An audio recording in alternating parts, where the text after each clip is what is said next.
You reach down to pet your dog, totally normal, something you do 100 times a day.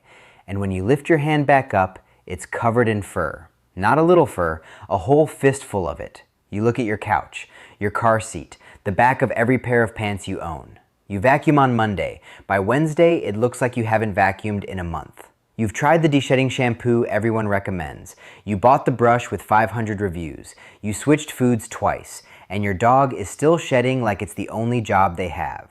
If that's you, I want you to take a breath right now because I think this video is going to be the most relieving thing you've watched about your dog in a long time. Here's what I need to tell you up front before anything else. You are not failing your dog. You are not missing something obvious, and you are not imagining it. But here's the thing, excessive shedding is not a coat problem. It is a body problem. And until you understand that difference, you will spend the rest of your dog's life chasing fur with a vacuum cleaner and never actually getting ahead of it. I'm Dr. McKenna. I've been practicing veterinary medicine for over 15 years, and I want to tell you, shedding is one of the 5 things owners bring up most in my exam room. And almost every single time, the conversation starts the same way. They've already tried everything on the surface, the brushes, the shampoos, the supplements they found at the pet store, and they're still losing. Today, I'm going to explain why. I'm going to show you what your dog's coat is actually telling you about what's happening inside their body. I'll give you a practical plan for what you can change starting this week, and I'll tell you clearly when shedding stops being a home care issue and becomes a vet visit. Let's get into it. The single biggest misconception about dog shedding is that it originates at the hair. That sounds almost too obvious to say out loud, but look at what that belief leads us to do. We focus entirely on the surface. We brush more, we bathe more, we buy tools designed to physically pull the loose hair out before it lands on the furniture. And those things aren't wrong. Brushing genuinely helps. It removes dead hair and distributes your dog's natural skin oils across the coat. I'm not going to tell you to stop brushing, but here's the question nobody asks. Why is so much dead hair being produced in the first place? Because here is something most dog owners have never been told. Hair doesn't just fall out. It goes through a very specific biological cycle, and that cycle is controlled by what's happening inside your dog's body. Every single hair on your dog's body is alive. It's anchored in a structure called a follicle, a tiny, self-contained factory underneath the skin. That follicle cycles through 3 phases.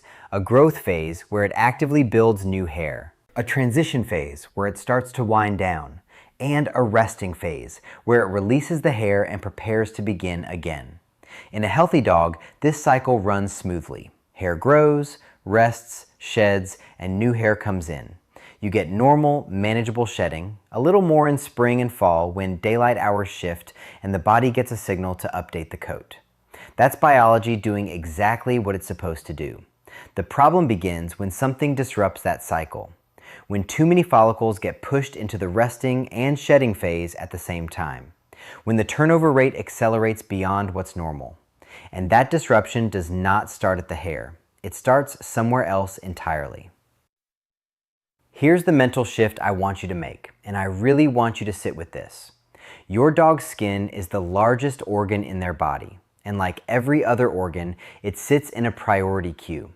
When the body is under any kind of stress, nutritional, hormonal, inflammatory, or emotional, it decides where to send its resources. The heart gets priority, the kidneys get priority, the immune system gets priority. The skin and the coat, they're at the bottom of the list. What that means practically is this. When something is off inside your dog's body, the coat is one of the first places that shows it. The follicles, which are enormous consumers of protein, energy, and micronutrients, start to suffer as soon as internal conditions shift. I think about the coat like a weather vane. It doesn't create the weather, it responds to it. The direction that weather vane is pointing tells you everything about the wind, but the wind is coming from somewhere else. Excessive shedding is your dog's weather vane doing its job. It's pointing at something happening deeper in the body. So what are the most common things it's pointing at? Let me walk you through the 4 I see most often in my practice. Number 1, nutritional deficiency. This is the most common cause I encounter, and it's the most fixable. Here's a fact that surprises almost every owner I share it with. Hair is approximately 95% protein, not fat, not carbohydrates, protein, a specific structural protein called keratin. If your dog's diet doesn't supply high-quality protein in sufficient amounts, the body doesn't have the raw material to build strong, healthy hair. What it does produce tends to be brittle, thin, and quick to shed. Alongside protein, omega-3 fatty acids play a direct role in coat health, not as a trend ingredient, but because they reduce the microscopic inflammation in the skin tissue that surrounds each follicle. A follicle sitting in chronically inflamed tissue cannot complete its growth cycle normally. The research on omega-3s and canine skin health is genuinely solid and consistent.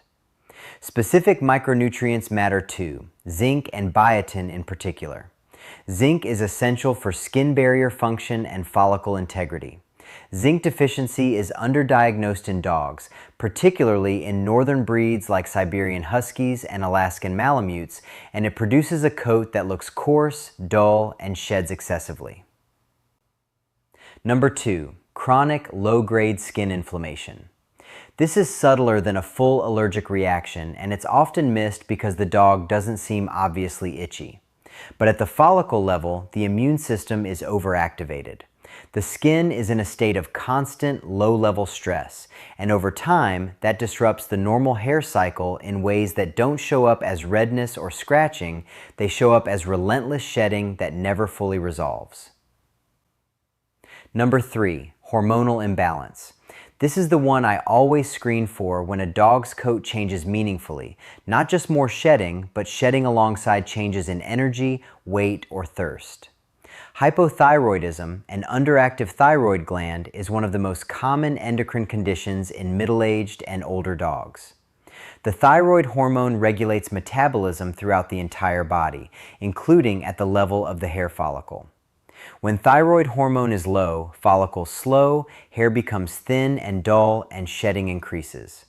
It's a condition that can develop gradually enough that owners attribute it to aging right up until a blood test shows otherwise. Cushing's disease, which involves an excess of the stress hormone cortisol, produces a more distinctive pattern. Hair thinning or loss that tends to be symmetric, the same areas on both sides of the body, combined with a pot-bellied appearance and increased thirst and urination. Number 4, chronic stress. I'll be honest, this one doesn't get enough attention. Cortisol, the body's primary stress hormone, actively signals hair follicles to move out of the growth phase and into the resting and shedding phase early.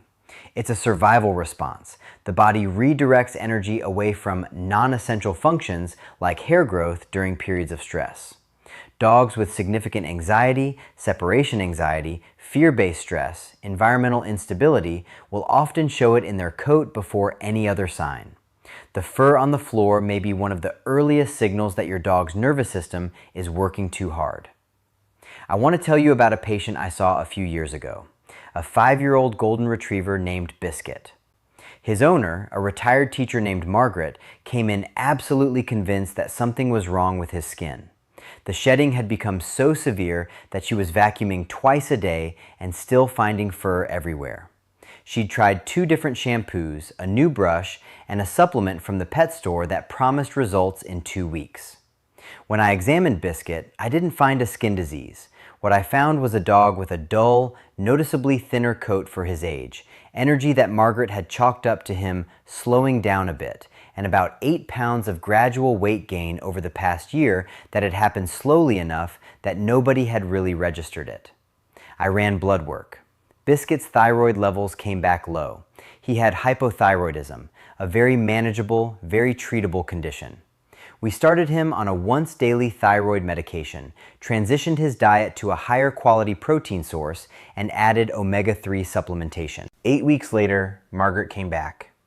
She walked through the door smiling before she even said hello. Biscuit's coat was visibly thicker.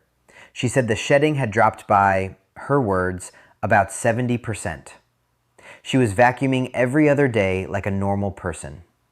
Biscuit wasn't a grooming problem. He was a thyroid problem with a coat that was doing everything it could to get someone's attention.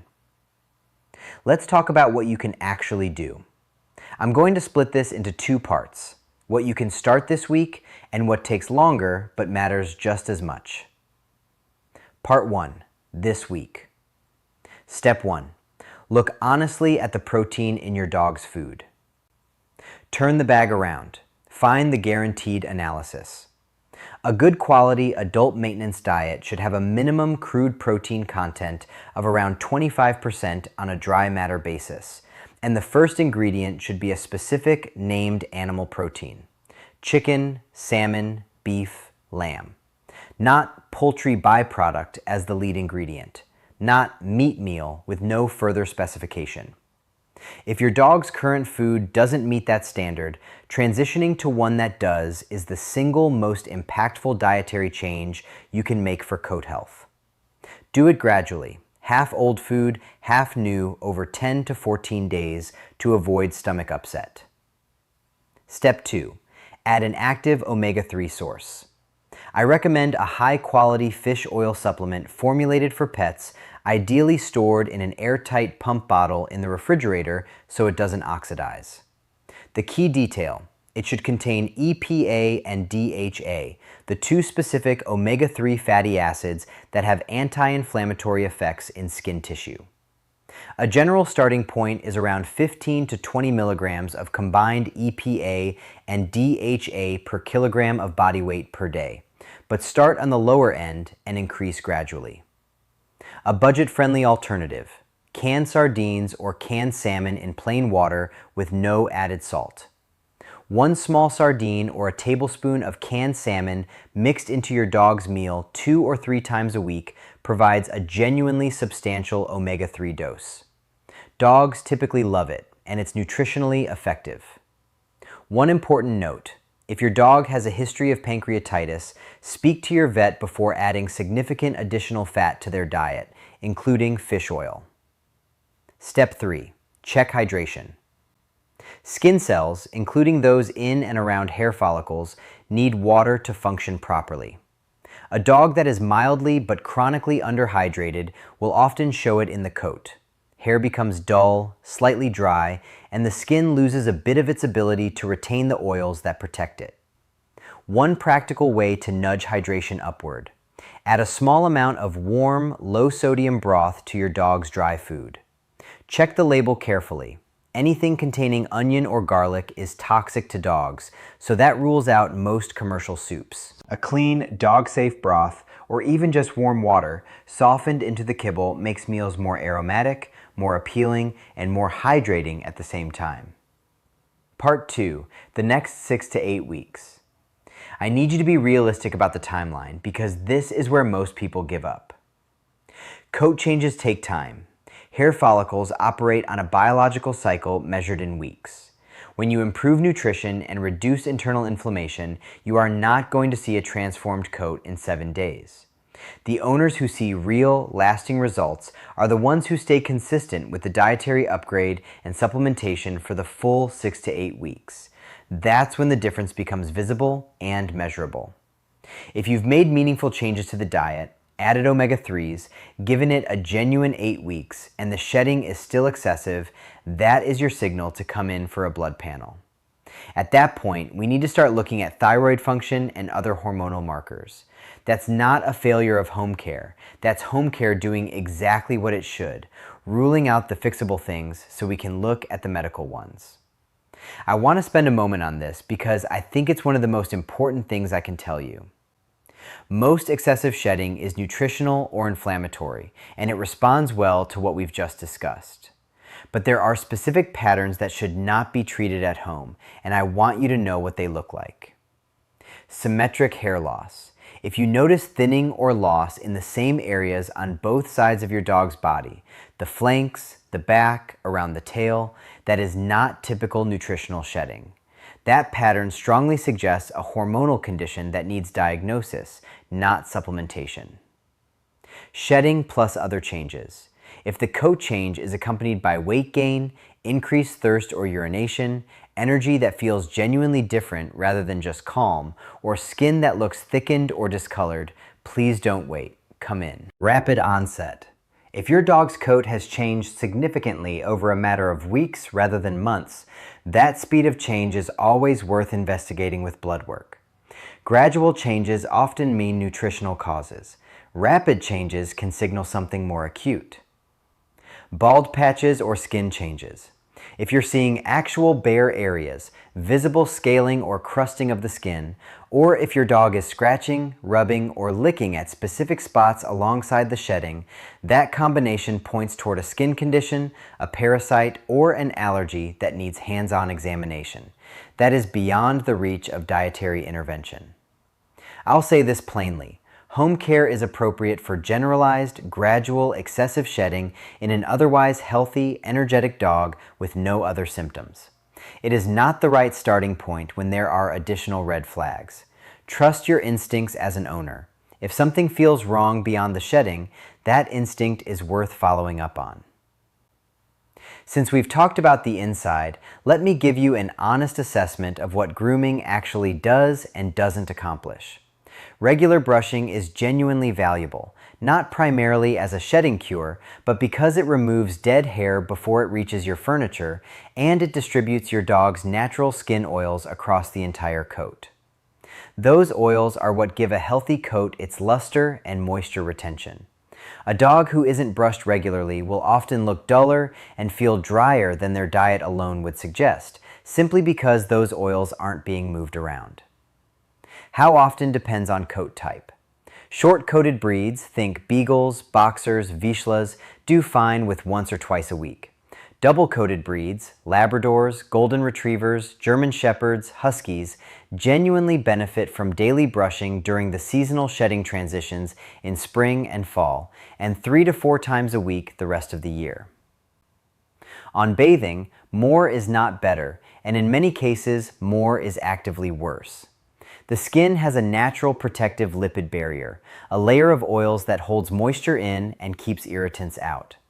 Wash that away too frequently with soap, and you're left with skin that is drier, more reactive, and more prone to the kind of chronic, low-level inflammation that disrupts the follicle cycle. For most dogs, a bath every 4 to 6 weeks with a gentle shampoo is appropriate.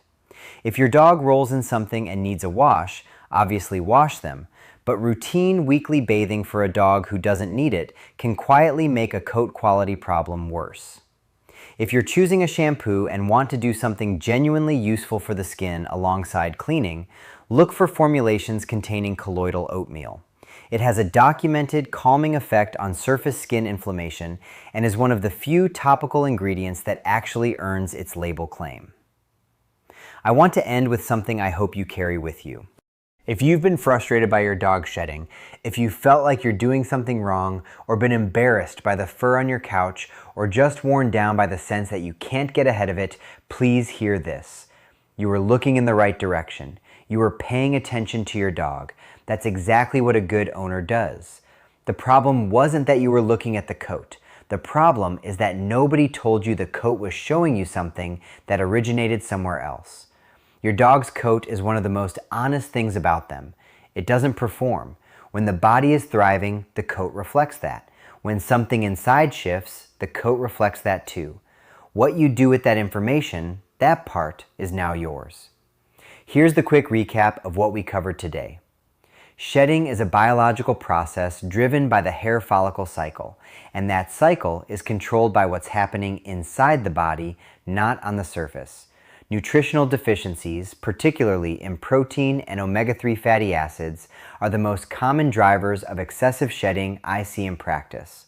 Chronic skin inflammation, elevated stress, and hormonal conditions like hypothyroidism are also significant contributors.